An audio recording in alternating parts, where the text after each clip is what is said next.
Shalom, selamat malam kepada semua yang ada dalam acara VOY Ignite kita pada malam pertama ini. Bersama saya, Natalie Jensen Ray sebagai MC kita pada malam pertama ini. Sebelum memulakan acara kita pada malam ini, kita haruslah mengucapkan syukur dan memuji Tuhan Allah kita, Yesus Kristus yang menyertai dan memberkati hidup dan kerja kita semua. Tanpa membuang masa, kita akan mulakan dengan dua buah lagu yang akan dipimpin oleh Areta dan Denika. Untuk lagu pembukaan, kita akan menyanyikan lagu tema kita, Hear the Voice of Youth.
For every time I pray, the mountains are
salvation we bring to light. Happy to be in His service, to share His love. In the church we give our best to serve beyond our given talents we possess. Reading His word, praying each day, and witnessing about His love every day. Hear the voice of youth in Christ, good news of salvation we bring to light. Happy to be in His service, to share His love.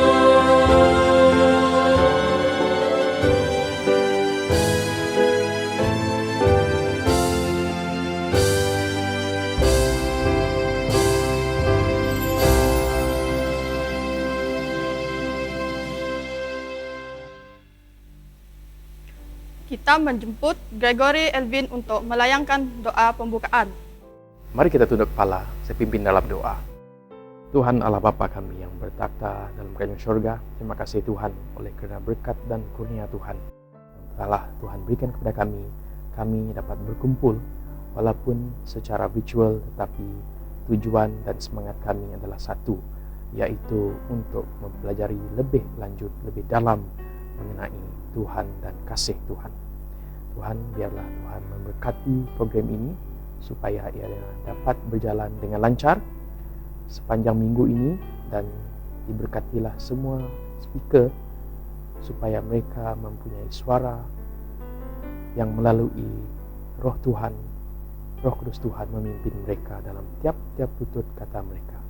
Dan Tuhan, biarlah Tuhan memberkati semua kami dari segi kesehatan, kebajikan dan rezeki yang melimpah dan mencukupi. Ya Tuhan, kami serahkan semua ini di dalam nama Yesus Kristus yang telah menjadi penebus dosa kami. Amin. Untuk Health Talk kita pada malam pertama ini, saya mempersilakan Del Richie, anak Eric Ripat. Beliau berumur 31 tahun dan bekerja sebagai nutritionist di Lahad Datu, Sabah. Shalom kepada saudara-saudari, tuan-tuan dan puan-puan yang berkesempatan meluangkan masa mendengar ceramah pemakanan pada kali ini. Saya Del Richie, pegawai sains pemakanan ataupun nutritionist, dan sekarang ini saya bertugas di klinik kesihatan Lahad Datu dan saya berasal dari Sarawak. Dan untuk pengetahuan, saya telah berkhidmatlah sebagai nutritionist selama hampir 7 tahun. So, selama saya berkhidmat, banyak kes yang mempunyai masalah pemakanan telah dirujuk dan diberi nasihat pemakanan lah bagi meningkatkan lagi kualiti kesihatan mereka. Saya amat bersyukur kerana diberi kesempatan dan peluang untuk berkongsi info berkaitan pemakanan, dan bagi saya ini adalah kesempatan dan panggilan kepada kita semualah untuk mendalami ilmu pemakanan. Okey.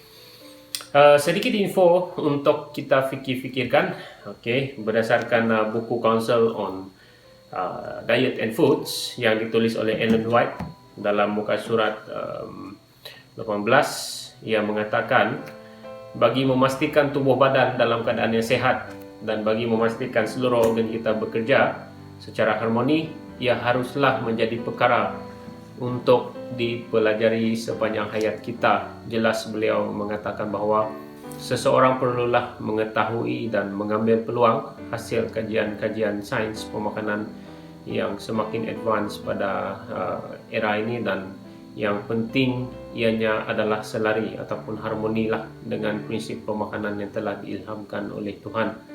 Okey, dan sesi ini saya akan menyampaikan ceramah pemakanan bertajuk kenali kalori.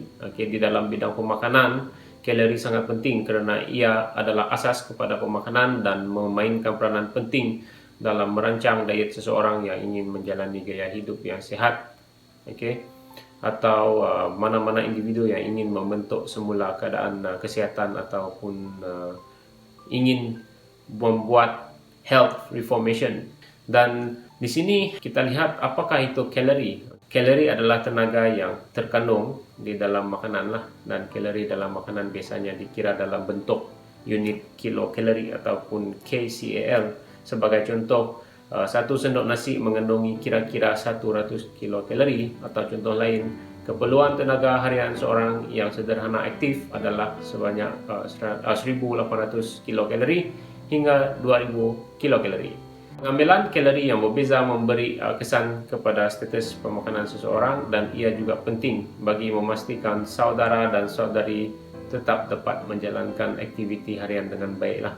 So, untuk pengetahuan, makanan adalah terbentuk daripada dua jenis nutrien, iaitu makronutrien dan mikronutrien. Makronutrien terbahagi kepada tiga, iaitu karbohidrat, protein dan lemak, manakala mikronutrien adalah terdiri daripada vitamin dan mineral. So, karbohidrat, protein dan lemaklah yang akan dicerna oleh sistem kita dan diserap untuk dijadikan tenaga. Nutrien ini akan membekalkan kalori setelah dicerna dan diserap ke dalam tubuh badan, dan nutrien ini akan melalui pelbagai jenis proses biokimia yang kompleks dalam sel kita untuk menghasilkan tenaga. Dan mengetahui kandungan kalori bagi setiap nutrien ini dapat membantu kita untuk mengira tenaga yang kita makanlah. Dan berdasarkan kajian dan juga rujukan, 1 gram karbohidrat mengandungi 4 kilokalori tenaga, 1 gram protein mengandungi 4 kilokalori tenaga, dan 1 gram lemak ataupun minyak mengandungi 9 kilokalori tenaga. Dan hasil daripada nilai kalori tersebut yang kita baru saja lihat, kita dapat mengira kalori makanan yang kita makan. Alright, ambil sebagai contoh. Satu sendok nasi putih dia mengandungi 15 gram karbohidrat, 2 gram protein dan 0,5 gram lemak, dan dianggarkan jumlah kalori dalam satu sendok nasi putih adalah sebanyak 75 hingga 100 kilokalori. Dan ini adalah tenaga yang seseorang individu dapatlah apabila memakan satu sendok nasi putih. Jumlah kalori akan meningkat sekiranya jumlah nasi putih yang dimakan juga meningkat. Dan pengambilan makanan dalam kuantiti yang betul akan memberikan kalori yang diperlukan lah. Tetapi pengambilan makanan yang banyak dan berlebihan akan memberikan kalori yang berlebihan. Nah, perkara ini boleh menjurus kepada masalah peningkatan berat badan dan menyebabkan masalah obesiti. Dan apabila pengambilan kalori lebih banyak daripada penggunaan kalori, keadaan ini dikenali sebagai ketidakseimbangan kalori dan akan menyebabkan peningkatan kepada berat badan. Dan peningkatan berat badan akan meningkatkan lagi masalah obesiti, dan secara langsung akan meningkatkan lagi risiko mendapat penyakit tidak berjangkit seperti kencing manis, darah tinggi, sakit jantung dan juga kolesterol tinggi. Dan kawalan pengambilan kalori seseorang adalah amat penting bagi memastikan keperluan kalori dipenuhi tanpa menyebabkan perubahan berat badan. Sekiranya seorang itu ingin mengekalkan berat badan pada julat yang normal atau bagi mengekalkan BMI yang normal. BMI adalah kaedah yang baiklah untuk mengetahui status pemakanan anda. Selain itu, pengambilan kalori yang sedikit berbanding dengan keperluan akan menyebabkan berat badan seseorang berkurangan dan menjurus kepada masalah kurang berat badan, terutama sekali bagi kanak-kanak berumur bawah 5 tahun lah. So, sekiranya kanak-kanak tersebut mengalami kurang berat badan, ia juga boleh juga diklasifikasikan sebagai kanak-kanak yang kekurangan zat makanan. Bagi makanan yang berproses pula, kandungan kalori dalam makanan yang berproses juga dapat kita ketahui melalui maklumat pemakanan ataupun nutritional information yang tertera pada paket produk makanan tertentu. So, biasanya kandungan kalori akan dipaparkan bagi setiap 100 gram makanan tersebut atau tiap satu hidangan bagi produk tersebut. Ianya akan memudahkan individu lah untuk mengira dan mengawal pengambilan kalori pada waktu makan. Dan terdapat beberapa kaedah untuk mengawal pengambilan kalori harian, termasuklah dengan menyukat makanan menggunakan sukatan isi rumah seperti sendok atau mangkok kecil lah. So, ini adalah sendok, normally kita akan guna di rumah, dan juga mangkok kecil yang mempunyai isi kandungan 150 ml. Dan mempraktikkan pinggan sihat Malaysia adalah satu juga kaedah lah untuk mengawal pengambilan kalori. Perkara kedua adalah mengurangkan mengambil makanan tinggi gula atau yang manis lah. Okay? Dan ketiga, elakkan kaedah masakan menggoreng. Sebaliknya, memilih kaedah masakan yang lebih sihat seperti merebus, mengkukus, membakar, dan grill dan menumis. Okay? Terdapat perkara yang diterangkan dalam buku Counsel on Diet and Food yang ditulis oleh Ellen G. White, okay, pada muka surat 273, yang mengatakan, wherever the truth is proclaimed, instruction should be given in the preparation of healthful food. So, di mana sahaja kebenaran dinyatakan, cara kaedah penyediaan makanan yang sihat perlu diterangkan juga lah. Dan oleh itu, marilah kita terus mempraktikkan cara penyediaan makanan dengan menggunakan kaedah masakan yang lebih sehat agar dapat menghindari diri kita daripada mengambil minyak dan lemak yang berlebihan kerana ia mengandungi kalori yang tinggi. So, marilah kita pastikan kalori yang diambil adalah selari dengan keperluan harian kita dan memilih makanan yang kurang gula dan tidak terlalu manis. Okay? Dan marilah kita menyukat dan memastikan pengambilan makanan tidak terlalu banyak semasa makan utama dan mempraktikkan temperance ataupun kesederhanaan semasa makan. Dan mari kita mempraktikkan berhenti makan sebelum terlalu kenyang bagi mengelakkan terlebih kalori.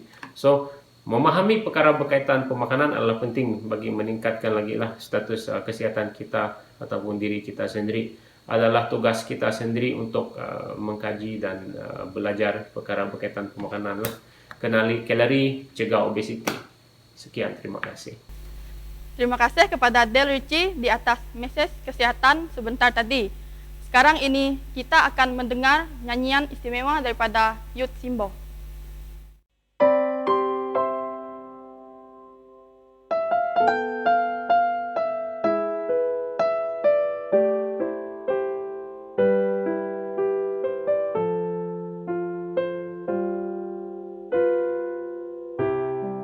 Every day they passed me by,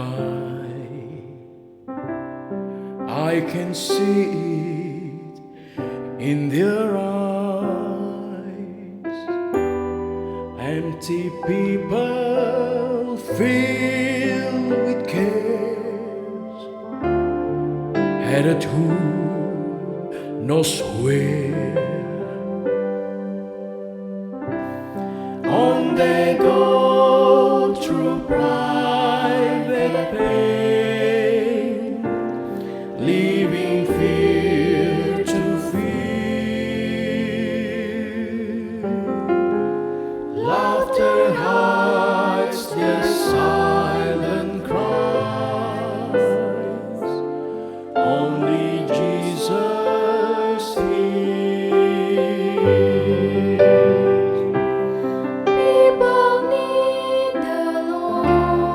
People need the Lord. People need the Lord. People need the Lord at the end of broken dreams. He's the open door. People need the Lord. People need the Lord.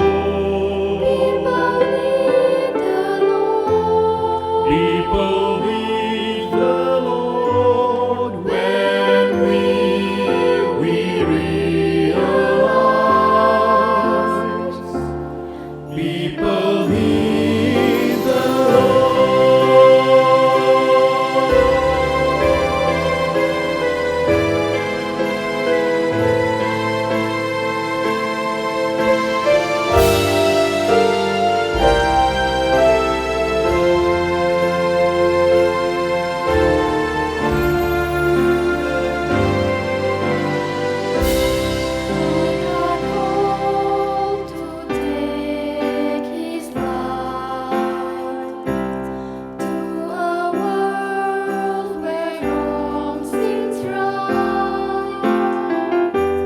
What could be too great a cost for sharing life with one who's lost? Through His love, our hearts can feel.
Sekarang, saya akan memperkenalkan speaker kita pada malam pertama yaitu Resen Klinsmann anak Jensen Ray. Beliau berumur 26 tahun, bekerja sebagai Sustainability Program Associate di Badan Pertubuhan Awam Antarabangsa di bawah naungan Kerajaan Netherlands. Salam kepada semua yang hadir di dalam program BOY kita pada saat ini. Tanpa membuang waktu, tajuk perkongsian yang akan saya kongsikan kepada kita ialah Surat Cinta Yesus untuk Anda. Jadi mungkin Anda bertanya-tanya surat yang bagaimana itu. Ketika Anda masih di dalam umur Anda yang muda, sebelum Anda melewati umur yang sekarang, ini untuk yang senior-senior, mungkin Anda pernah mengalami satu situasi di mana pasangan Anda memberikan surat kepada Anda. Pada zaman sekarang, kita tidak akan lagi mendapatkan surat di dalam bentuk manuskrip ataupun dalam hard copy, namun di dalam bentuk email, dalam bentuk virtual yang lainnya. Jadi daripada surat yang orang yang Anda sayangi, yang Anda crush dalam bahasa yang sekarang. Tetapi yang saya akan kongsikan ini lebih indah lagi, lebih sempurna lagi, lebih sesuatu yang sangat-sangat yang akan membuat kita menjadi manusia yang sesungguhnya di hadapan Tuhan. Jadi surat cinta Yesus ini apa sebenarnya?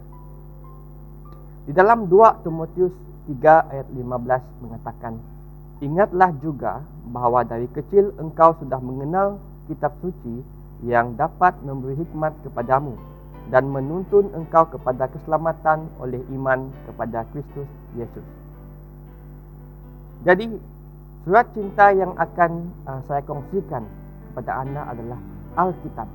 Jadi, Alkitab ini merupakan perkataan yang berasal daripada istilah Yunani, yaitu Biblia, yang bermaksud book, ataupun yang dikenali sebagai kitab suci dan firman Tuhan di 1 Tesalonika 2 ayat 3. Jadi Alkitab ini mencakup dua bahagian, yaitu Perjanjian Lama dan Perjanjian Baru, di mana Perjanjian Lama mengungkapkan asal-usul serta sejarah bangsa dan melaluinya, melalui Alkitab ini, Juru Selamat akan datang. Dan di dalam Perjanjian Baru, ia dimulai dengan kelahiran dan kehidupan Yesus dan kemudian meneruskan ajaran, perintah dan prinsip-prinsipnya yang diberikan dan diperintahkan kepada gereja. Jadi Alkitab ini merupakan standard di mana semua ajaran dan pengalaman itu harus diuji dan merupakan kata hidup yang terus berbicara kepada Anda dan saya, yaitu perkataan dari Yesus, yaitu Dia mengasihi Anda semua. Dalam 2 Samuel 23 ayat 2 mengatakan, "Roh Tuhan berbicara dengan pengantaraanku, firman-Nya ada di lidahku." Di Yeremia 30 ayat 1 hingga 2 mengatakan, firman yang datang dari Tuhan kepada Yeremia berbunyi, "Beginilah firman Tuhan, Allah Israel, tuliskanlah segala perkataan yang telah kufirmankan kepadamu itu ke dalam suatu kitab." Di 2 Petrus 1 ayat 20 hingga 21 menuliskan bahawa yang terutama harus kamu ketahui ialah bahawa nubuat-nubuat dalam kitab suci tidak boleh ditafsirkan menurut kehendak sendiri. Sebab tidak pernah nubuat dihasilkan oleh kehendak manusia, tetapi oleh dorongan Roh Kudus orang-orang berbicara atas nama Allah. Jadi salah satu keajaiban yang terbesar dari Alkitab adalah kesatuannya. Alkitab ini adalah compilation daripada 66 buku, yaitu 39 di Perjanjian Lama dan 27 di Perjanjian Baru, yang ditulis oleh orang dari pelbagai lapisan masyarakat yang berbeza tahun dan berbeza tempat. Walaupun berbeza tahun, berbeza tempat, tetapi Alkitab, yaitu Perjanjian Lama dan Baru, mempunyai tema yang sama, menjuruskan kita kepada satu pribadi yang satu, yaitu Yesus. Dalam Yesaya 40 ayat 8 menuliskan, rumput menjadi kering, bunga menjadi layu, tetapi firman Allah kita tetap untuk selama-lamanya. Jadi hari ini Alkitab tetap merupakan buku yang paling penting, yang paling terkenal, yang paling banyak diedarkan dan dibaca, dan yang paling berpengaruh di dunia. Di dalam Yohanes 5 ayat 39 mengatakan, kamu menyelidiki kitab-kitab suci sebab kamu menyangka bahawa olehnya kamu mempunyai hidup yang kekal. Jadi Yesus adalah jalan menuju kehidupan kekal dan harta syurga yang terbesar yang kita tunggu-tunggukan. Dalam 1 Korintus 15 ayat 1 hingga 4 mengatakan, dan sekarang saudara-saudara, aku mau mengingatkan kamu kepada Injil yang aku beritakan kepadamu dan yang kamu terima dan yang di dalamnya kamu teguh berdiri.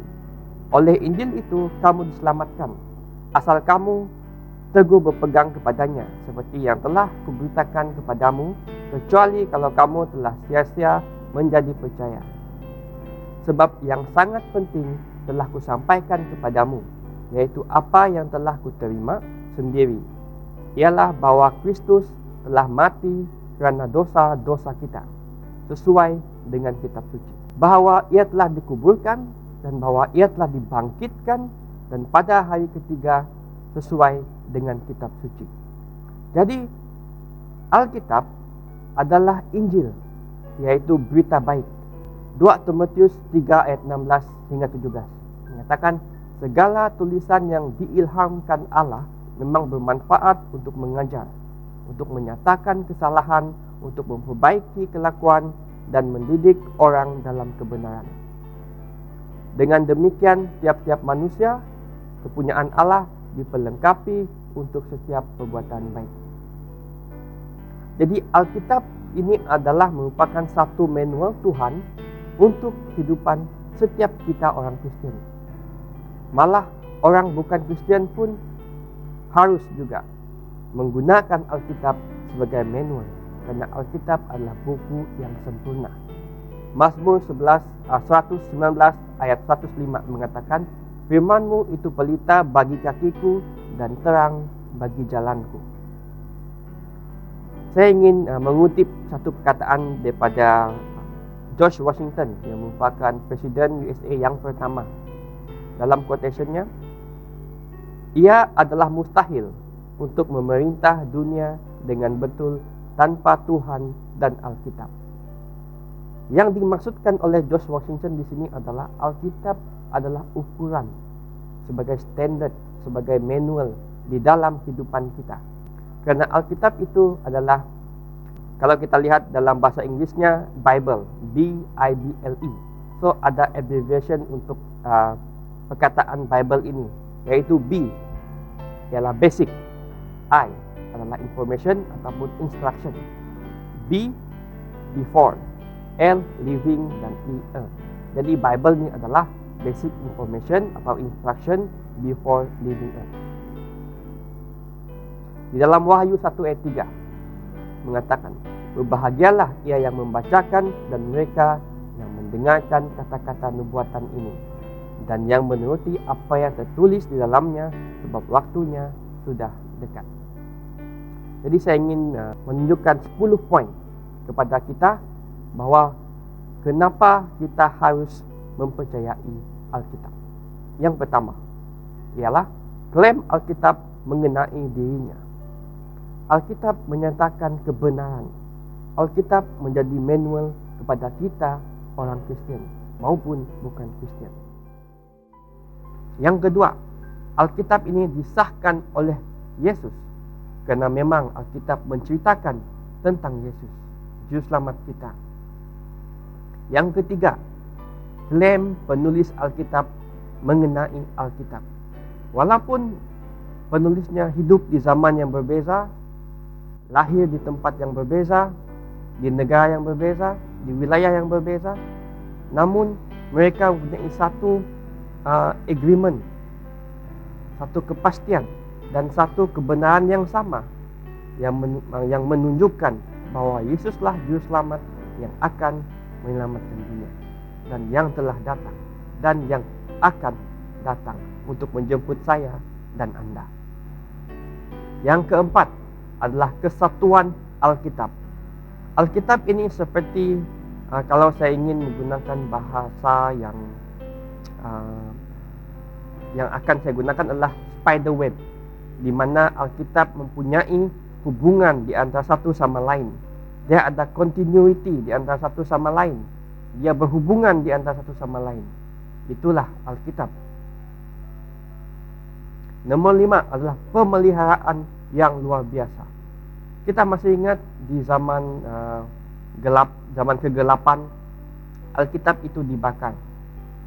Sehingga di zaman perang pertama dan kedua, Alkitab itu sedaya upaya ingin dimusnahkan oleh pihak yang tidak baik. Namun Alkitab tetap bertahan sehingga sekarang. Ini bermaksud Tuhanlah yang ada untuk menjaga Alkitab itu. Yang keenam adalah ketepatan Alkitab di dalam sejarah dan geografi. Even scholar pun menggunakan Alkitab sebagai panduan untuk kajian mereka. Nomor 7, ketetapannya dalam nubuatan. Nubuatan di Alkitab, kalau kita lihat, kalau kita pelajari, sudah hampir semuanya terjadi. Namun yang belum terjadi sudah pastinya akan terjadi juga, karena apa yang dikatakan dalam Alkitab adalah kebenaran. Nomor 8 adalah kejujuran Alkitab. Alkitab tidak pernah berkompromi dengan kesesatan, dan Alkitab tegas mengatakan standard kehidupan orang Kristen itu bagaimana. Nomor 9 adalah survival yang luar biasa. Seperti yang saya katakan tadi, Alkitab telah mengalami pertentangan daripada musuh-musuhnya, namun Alkitab still hingga sekarang masih lagi hidup, masih lagi berbicara kepada manusia.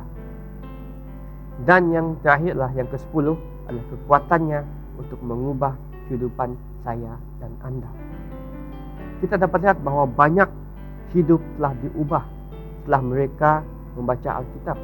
Jadi Alkitab ini bukanlah sebagai buku teks yang kita pelajari di sekolah sahaja, namun Alkitab mempunyai cahaya, mempunyai terang yang menuntun kita ke arah kebenaran itu. Jadi soalan saya adalah, adakah Anda akan membaca surat cinta Yesus ini untuk Anda? Terima kasih. Terima kasih kepada Resen Klinsmann atas mesej yang telah disampaikan. Untuk mengakhiri program malam ini, kita akan menyanyikan lagu tema Hear the Voice of Youth.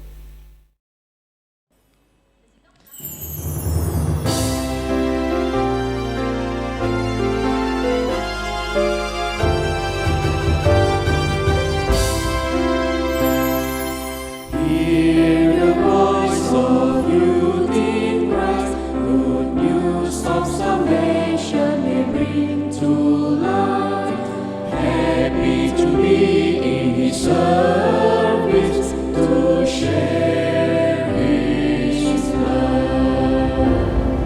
Saving grace we show and share to communities entrusted to our care, empowered by the Holy Ghost.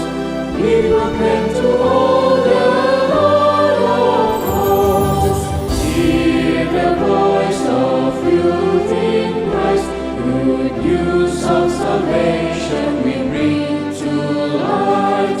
Happy to be in His service, to share His love.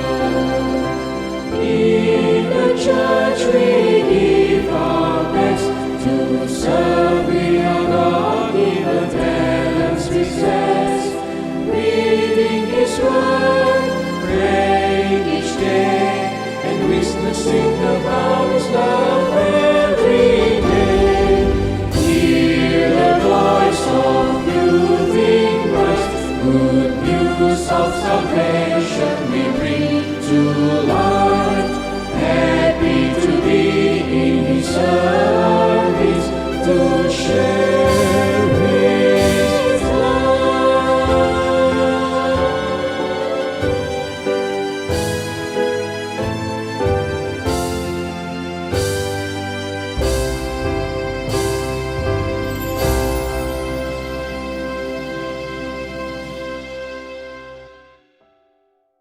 Mari sama-sama tunduk kepala dan saya pimpin dalam doa.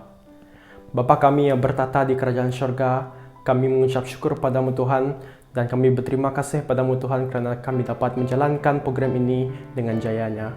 Pada hari pertama ini, kami minta Tuhan untuk memberkati kami semua di sini, dan kami juga berterima kasih atas firman-Mu Tuhan yang telah dikongsikan oleh sermon kami, yaitu Resen, dan minta semua yang telah disampaikan kepada beliau dapat sampaikan kepada kami untuk kami mengaplikasikan dalam kehidupan kami di kehidupan seharian kami di sini Tuhan.